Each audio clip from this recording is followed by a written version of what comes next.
السلام علیکم ناظرین، آج کی ویڈیو میں ہم پاکستان کی تاریخ کے ایک ایسے باب کو کھولنے جا رہے ہیں جس نے نہ صرف ایک مقبول عوامی رہنما کی زندگی کا خاتمہ کیا بلکہ ملک کی سیاست اور جمہوریت پر بھی گہرے اثرات ڈالے۔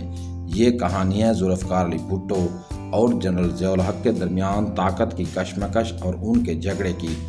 ابتدائی تعلقات: ذوالفقار علی بھٹو 1971 میں پاکستان کے وزیر خارجہ اور بعد ازاں وزیر اعظم بنے۔ وہ عوامی مقبولیت رکھنے والے سیاستدان تھے۔ دوسری طرف جنرل ضیاء الحق فوج کے ایک عام افسر تھے جنہیں بھٹو نے 1976 میں اچانک آرمی چیف بنایا۔ بھٹو کو یقین تھا کہ ضیاء ایک وفادار اور کمزور جرنیل ہے، لیکن یہی فیصلہ بعد میں ان کے لیے سیاسی انجام کا باعث بنا۔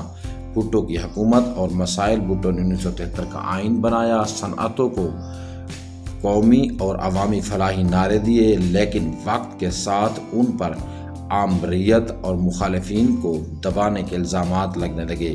1977 کے انتخابات میں ان کی جماعت نے کامیابی حاصل کی، مگر مخالفین نے دھاندلی کے الزامات لگائے۔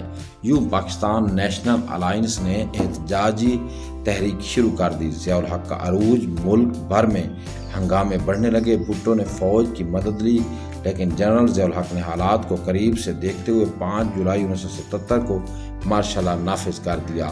بھٹو کی حکومت برطرف کر دی گئی اور یوں فوج براہ راست اقتدار میں آ گئی۔ جھگڑے کی بڑی وجوہات: بھٹو اور ضیاء کے جھگڑے کی کئی بڑی وجوہات تھیں۔ نمبر 1، اقتدار کی کشمکش۔ بھٹو عوامی طاقت پر یقین رکھتے تھے جبکہ ضیاء فوجی نظم اور اسلامی نظام پر۔ نمبر 2، انتخابات کی دھاندلی۔ 1977 کے الیکشن ضیاء کے لیے مداخلت کا بہانہ بن گئے۔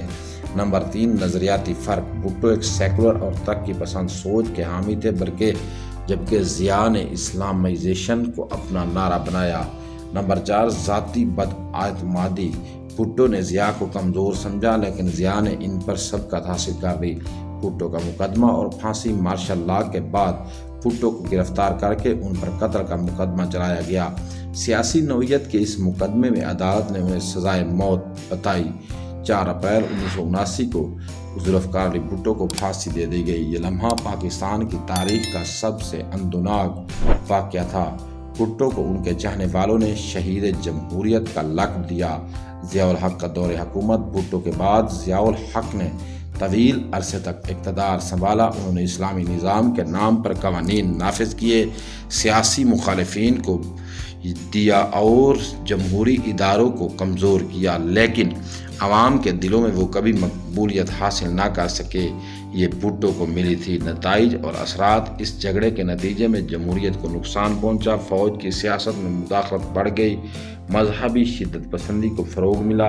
بھٹو کو پھانسی نے عوام میں ایک دائمی زخم چھوڑ دیا۔ ناظرین، بھٹو اور ضیاء کا جھگڑا صرف 2 شخصیات کی لڑائی نہیں تھا، بلکہ یہ پاکستان کی سیاست کی کمزوریوں اور طاقت کی کشمکش کی عکاسی کرتا ہے۔ ایک طرف بھٹو عوامی جمہوریت کا نشان تھے اور دوسری طرف ضیاء فوجی حکمرانی اور اسلامی نظام کے دعوے دار۔ ان دونوں کے ٹکر نے پاکستان کو ہمیشہ کے لیے بدل کر رکھ دیا۔ اگر آپ کو یہ ویڈیو پسند آئی ہے تو لائک اور سبسکرائب کرنا مت بھولیں تاکہ ہم آپ کے لیے مزید ایسی تاریخی کہانیاں ویڈیوز لا سکیں۔ شکریہ۔